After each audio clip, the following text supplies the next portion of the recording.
Hello and welcome to the Subvert Podcast, your entry to the journey of the land of no easy answers, attempting to unravel the vagaries of the mind. Welcome to the podcast, here for the ridiculous fun Subvert Podcast that we are so excited to bring for you once again today. Back to the bullshit. Back to the bullshit. The saga continues. Back to the bullshit. Hey. All right. Hey, everybody. Welcome to the bullshit show. Hey. This is Kristen Remore. I'm Aaron Stewart. There we go. Welcome. Welcome. So, back to the bullshit. We are on step 5 of Carl Sagan's bullshit detector. To sum up, for those of you who haven't been following in progression, we are we mix it slowly working our way through Carl Sagan's bullshit detector list. Yes, lovingly prepared for us. Well, to get back to the idea of what exactly is critical thinking. A seemingly obvious failure that we seem to be struggling with lately, of just how does one filter out the immense amount of information that you are bombarded with on a day-to-day basis. How do we figure out what's truth? How do we figure out what's fake? And how do we, differentiate and move forward with new information that's coming in all the time? If in a world where everything that you thought you knew is probably false or being proven false as we speak. And it's, how do we broaden our minds a little bit to accept that multiple things can be true. There can be the idea of multiple realities because reality is different for each person, right? So how do we go from what we've become, this very narrow scope of what is true and what isn't, what should be believed and how you should act, and just expand that out a little bit. Or narrow it down. I don't know. Either or, yeah. I'm not really sure which way you fall, but... Cut out all the bullshit. That's what I say. So speaking of that, actually step number 5 is absolutely pertinent for that. Good lead-in. Step number 5, try not to get overly attached to a hypothesis just because it's yours. I know, I get it. You are the smartest person that's ever been created. Everyone else is an idiot except for you. I'm talking to you right there. You are just mind-bogglingly intelligent. You make the rest of us look just amazingly stupid. Sometimes, though, he's looking at himself in the mirror, guys. Sometimes even you are wrong.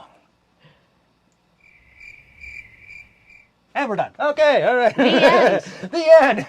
Yeah, and that's the episode. All right. See, that's all we needed to say right there. Right? That pretty much does sum it up, though. Yeah. Right? And that's the thing. That's where we all are inside our heads. Inside of my head, I am the smartest person that's ever been created. Inside of your head, you're the smartest person that's ever been created. Yeah. You cannot tell, because unfortunately, the theory of solipsism, where only I can be proven to exist, technically everything else in here could be a construct of my brain that I've just created to make this make sense of whatever I've, found myself in here, right? So the idea that even I'm wrong sometimes. I hate to admit it. It's very rare. Yeah, you've never been wrong before. What? Everything you've ever said is absolute gold and truth and fact. And the fact that you're not the world leader right now just baffles all of us. Well, I am in my own... True, in your own world. Domain. Yeah. I have created my own domain that I am absolutely the lord of. So, and, they don't listen either. So I guess that doesn't necessarily, not necessarily the best vote of confidence for where we're going with that. I can't even control myself. I can't control my own puppets. The puppets just run rampant inside my head. They're just bouncing off the walls, and I'm just trying to contain them. It's like herding monkeys. Which is actually true for almost every person. We all fancy ourselves, like you said, the smartest person that's ever lived, the king of the world or queen of the world, and yet we don't have control over our own worlds. Our subjects, our puppets, are just running rampant all the time. Sometimes they get out, you don't know how, you try to lock them in, they find ways of escaping. And so, it really gets to this idea of not this, construct of self You know, they're even finding, I was reading an article today about, you know, like neuroscientists are starting to, you know, consider the idea that the brain isn't actually the seat of the mind, but that it might actually be the brain stem, the base of the brain down here, Right. that actually is the part that you know, the go-between, say, between your brain and your consciousness and your body. Well, which makes sense because that's what developed first, right? So that's actually what we share with every other, you know, conscious or living being on this planet is the brainstem. And then we've just evolved all of this other stuff up here that really just we can't seem to handle. Right. So consider the possibility that your subconscious is more of you Yeah. than your conscious is. Yeah. Well, and here's something that I was listening to recently was this idea of all of this brain matter that's developed up here, us as higher level conscious beings, right? And we suffer it constantly. All we do is suffer it, right? And it's this idea of, yeah, like you're saying, your subconscious might be more you than what you think is you, is because we are suffering either our higher brain functions. We suffer either our memories or we suffer our imagination. That is where we live about 98% of the time, Yep.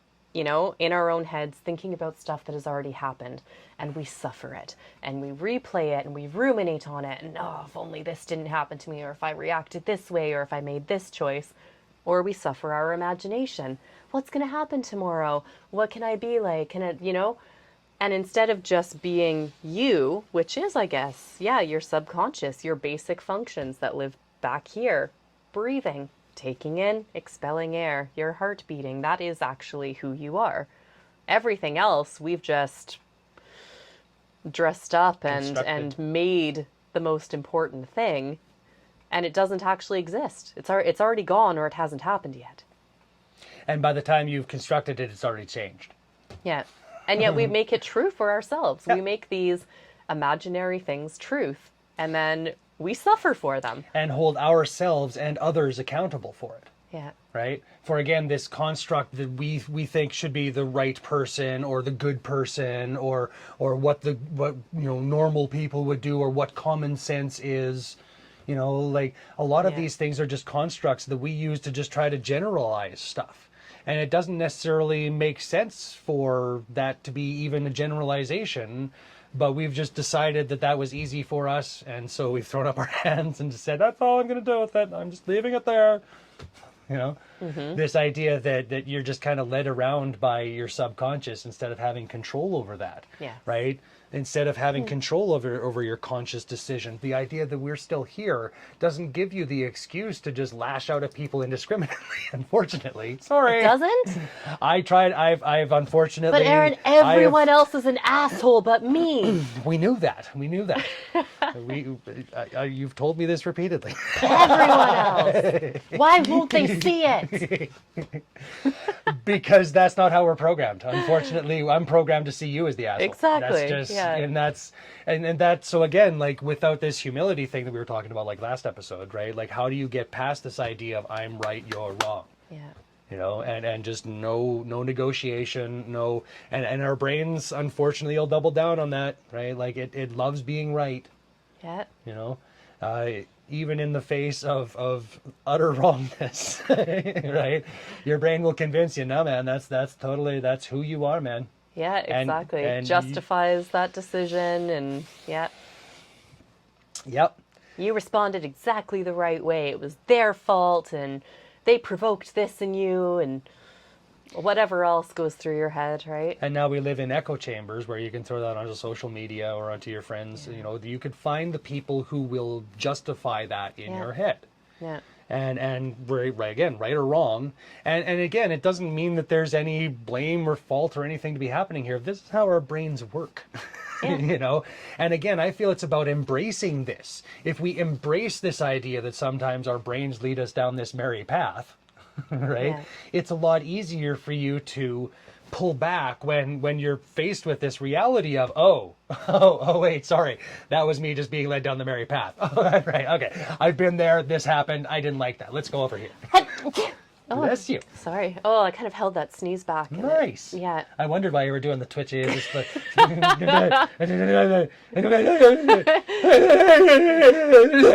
she having a stroke? Do I need to call somebody? Exactly.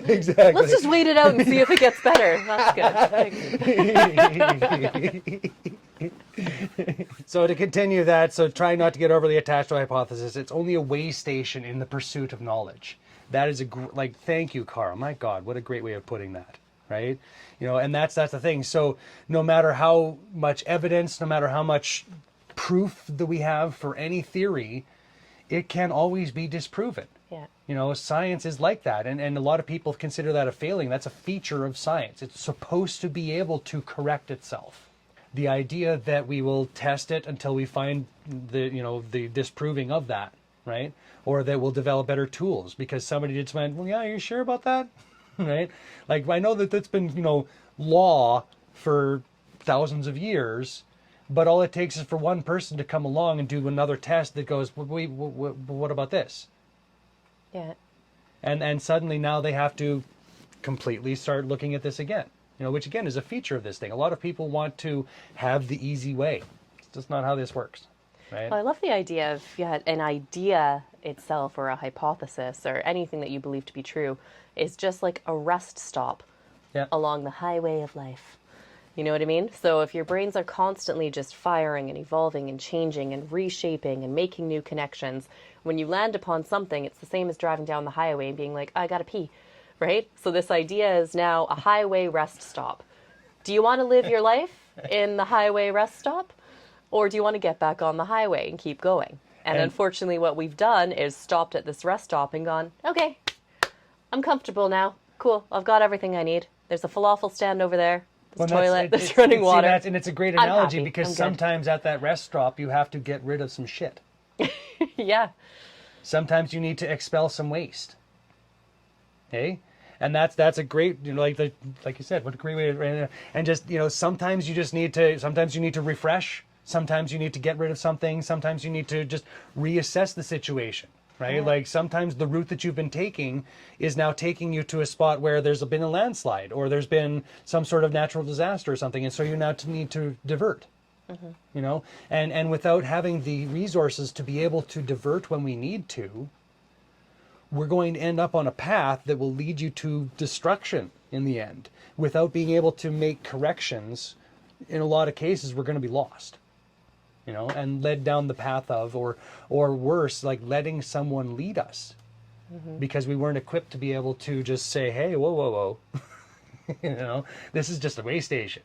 This isn't who we are or what we, the definition of, right? This is just a, step on the path. Yeah. And that I think is a great way of, like, this is life right now. Yeah, so following this along, you ask yourself why you like the idea. Is it just because it fits into your little narrative?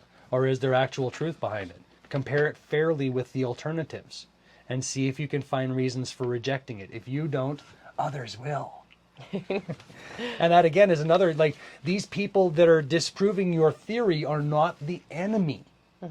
That, I think, is another thing that we just, this knee-jerk reaction inside of our heads. Like somebody says something that disproves what you believe, and our brains just go, fuck you! They're an asshole! Exactly. And that's, again, a feature. Like, I understand that that's my knee-jerk reaction to stuff, and that's why I try to be the guy that says sorry, right? Because I'll have that reaction and go, oh, whoa, shit, sorry, whoa, okay, yeah, stepping back here, okay, Because, again, we're all kind of right here, right? If you've reacted to me in a way that I didn't like, well, unfortunately, I'm going to react in kind. That's just, where we are right now. And again, it's a matter of trying to step back from that and being like, oh, hey, whoa. Pulling that little puppet outside of your brain and going, dude, sorry, I thought it'd be fun. Yeah. Without being able to do that, we have no means of actually holding ourselves accountable or being able to change that path, to deviate from that thing that's set inside our head. Well, it's recognizing how to do it or when you're doing it. I think that's the difficult part because it's just our default setting is to try and defend our own beliefs. Yep. Right? So how do you even pull that part out to recognize, oh, I'm being overly defensive. right? How do we start that? Well, I think it's, again, just going back to the idea that this is not your enemy. Yeah. I mean, even if they are twirling their mustache and going, I'm your nemesis. They're probably not, right? Like, and the idea that anybody goes out of their way to, you know, like, sometimes, yes, we have these, again, reactions to each other that lead us down this path of, you know, seemingly malicious behavior, right? But again, I also go back to the idea that that's a learned behavior, and we can also learn the alternative, that you could take that malicious behavior and completely flip it around. You know, that one slice of that person is not who they necessarily are. Yeah. You know, the super villain or the evil villain of the show, you know, I always find that the ones that they make, you know, as soon as they try to make a villain human, Yeah. they're now relatable. Yeah. You know? And now suddenly it's, well, because these people killed my family. Well, wouldn't you react the same? You know? And so again, it just comes back to that idea of this happened because of something that led them to believe. And if we could maybe find the way to divert, you know? And again, I think that comes down to humility and basically being able to talk to each other. Being able to point out those times of, oh, your monkey got out. Sorry, buddy. Sorry, buddy, your monkey. I mean, you walked in here, you were human. Your monkey went all over the place, and now we got a pile of shit to clean up. Sorry, right? But again, being accountable and holding on to these idea that doesn't diminish you, that doesn't make you less of a person. We all have those times where our brain just can't. Just can't. No matter what you try. I just can't today. Sorry. It just can't. I think catching yourself when you're, you know, vehemently trying to defend something, right? Learning to catch yourself whilst doing that, I think opens that door. And I usually kind of call it the yeah, but test. So Yeah. how can you identify when you're doing it? That, in my experience anyway, has been the number one. You can tell when people are not listening and they're just vehemently defending their own beliefs with the yeah, but statement, right? It's, I'm being empathetic. I'm listening to you. I will hear your point of view. And it's immediately followed up with, yeah, but, and then they go back into whatever it is they were trying to say in the first place. Yeah. So if you can catch yourself doing that, I've kind of given that exercise to some clients as well, whether it's a journal or something you can tally up. And it becomes quite clear then how many times you're using this throughout the day, which gives you insight into how much you're trying to protect your own ego, right? And your own thoughts and beliefs, which is understandable. We all want to, you know, protect what we feel is right and believe. But when you're doing it in that sort of way, you're not allowing anything else in. Absolutely. You know, you're not leaving that rest stop. You're not flushing your shit down the toilet. You're just going to end up with clogged pipes. There's always going to be more shit. There's always more shit. The theme of the show. It really is. Yeah. We'll put that on a t-shirt. It always comes back to the shit jokes. Well, and again, it's, you know, this whole thing is meant for all of us to feel human. All of us to, you know, understand that we're all the same. We all shit. Yeah. We all poop. We all pee. We all just have random waste coming out of us all day. Hopefully it's not coming out of your mouth. I also look at, you know, some of the times in order to move things forward, there has to be some conflict, you know? And the problem is that a lot of people don't recognize that the fun part of that is the resolution of the conflict. Yeah. Right? It's one thing to have conflict. We're going to have conflict. It happens. Yeah. It's how we resolve that conflict that really changes and determines who we're going to be, how we're going to interact, how we'll move forward. You know, where do we go from here? Well, it's the resolution of these things. Did we, in the end, have a better understanding of each other? Whether it's, I disagree with you completely, or now we've got to, you know, I've managed to kind of come to the middle of something, right? Regardless of that, how do we just resolve this thing so that we both understand you're human, I'm human, we have different opinions on things, that's fine. Some things we need to have some general consensus on, right? And we're going to, you know, this is where we're having this critical thinking thing where we can hopefully come to a better understanding of what parts of this thing we've created are worth keeping and what parts of it are worth just taking to our wayside and just flushing away. Yeah. Yeah. Mm-hmm. Time to get flushing. Time to get flushing. Mm-hmm. Let's get flushing, people. Because that, you know, and I just really, like, this is a real good exercise for everybody. Just take something you really believe and just flush it. Just get rid of it. Mm-hmm. And just see whether that actually makes a huge difference to your day or not. Like, is holding on to that real, you know, deep set theory of yours really helping you? Yeah. Is it? And if the idea of flushing it is too much, you can just put it on a shelf. Right? But I mean, like, You not can put it get up- rid of it completely, but like for even a day, just sit aside and just like flush it Yeah. away. Just try to live your life as if that thing wasn't, and hopefully we can move forward. And these little things, these little bits of poison that we kind of have to take on a daily basis don't kill you, and that we can hopefully start to take that poison and make it into something that we use. You know, something that we can then take. You know, I tasted this poison, I didn't like it. How do I stop the next person from having to taste that? How do we make it so that our children don't have to have that poison in them? How do we make it so that my neighbor, who I give a shit about, isn't having to deal with that? You know, and that's the kind of, you know, there's ways that these negative things, that these bad circumstances, that all this shit that you gotta flush sometimes is part of the experience and part of how we help each other. You know, how we move forward with a lot of these things. How do we, you know, really get past these things that have held us back for millennia? You know, now that we have better tools, now that we have these things, that we can actually lift ourselves out of this.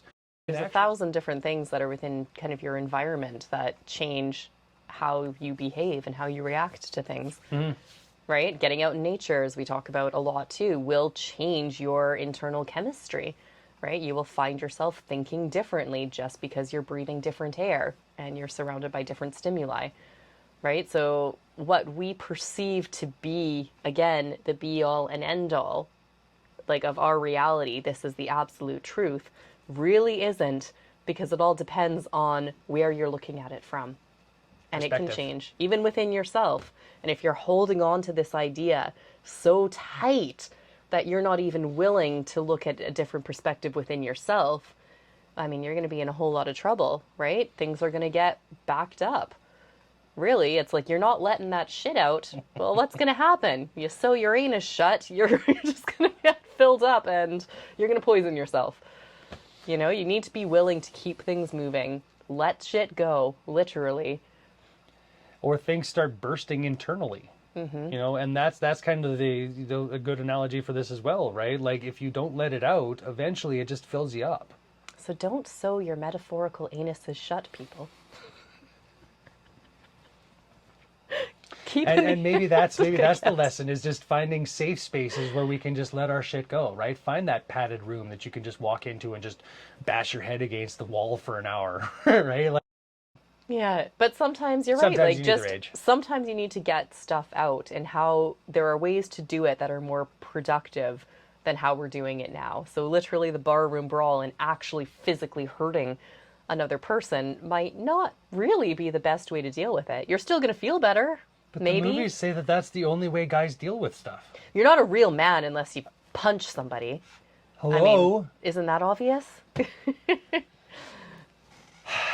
guess Yeah. I'm not a real man. You're not a real man. Damn it. You'll never get a Guess woman. I'll go find somebody to punch. It'll be cool. That's okay. Yeah. I'll get them. Or what we deserved do, it. I mean, like, we don't even literally punch people. We just take our shit out. We metaphorically are just punching people all over the place. That I have done, yes. So collectively, let's find healthier outlets, right? Let's stop at these way stations, at these rest stops, get rid of the shit, literally flush it, get back into our cars, and keep going. See what else is out there, right? You've left it now behind. Let's help each other build more way stations. There we go. Hey, more ways Yeah. that we can just take some of these things and find creative and constructive ways of either building it or just flushing it. And understanding sometimes when that person's being an asshole to you, they're just on the toilet. That's the end. As being, oh, he's just taking a really hard shit. Sometimes they're just on the toilet, and you just need to give them a bit of time. They're just trying to push it out. It's gonna be fine, and it hurts. It's sometimes a little uncomfortable. Yep. The end result, though, is that we walk out of there feeling 10 times lighter. All right, a little spring in your step. Here we go. Well, it's a good place to end. Realistically, I mean, but doesn't that isn't that a great analogy? Doesn't it feel so much better when it's out of you? Yeah. Doesn't get it? Out. Doesn't it feel so much better? All of this holding it, all this fear, all this stuff that we hold inside of us all days, isn't it just so much better to just get it out sometimes? Just to have even one person that understands, That's what we're here for. We understand. We're here to help you understand. If we don't understand, we'll try to figure it out. Send us your things you don't understand. We'll talk about it.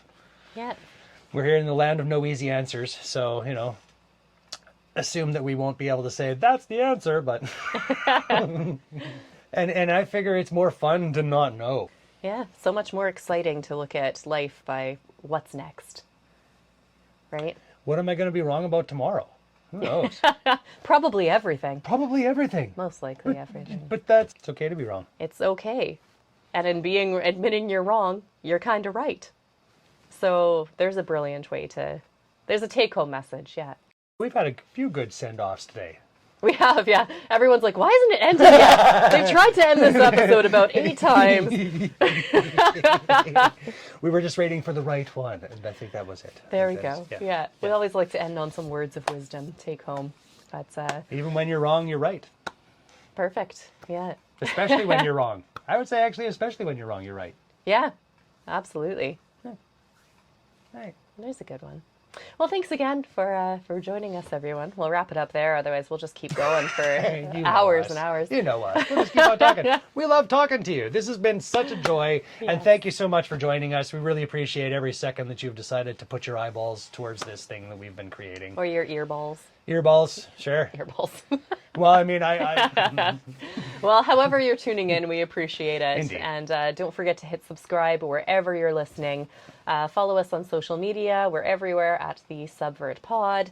Comment, send us emails, hello@thesubvertpodcast.com. We'd love to hear from you. We love to hear ideas, struggles, like we were saying earlier, anything that you've just been, keeping pent up and not able to really get out. We want to hear it, and let's start conversations. Tell us your human story. Yeah. Right? We want to hear your imperfections. We want to hear the times, the celebrations, the times that you thought you had completely fucked things up and it all went okay. Those are wins, and that's what we do. We celebrate the small wins. Absolutely. Celebrate the humanness. Sometimes that's all we get. Oh, realistically, that is all we get. Yeah. And they're just as big and worth celebrating as the big things, right? So let's I always get say, back again, it's the big things happen. It's the little things that really kind of define. Absolutely. Right? Absolutely. So, go out and enjoy some little things today. Yes. We will see you next time, everybody. Have a great one. Bye-bye. Bye.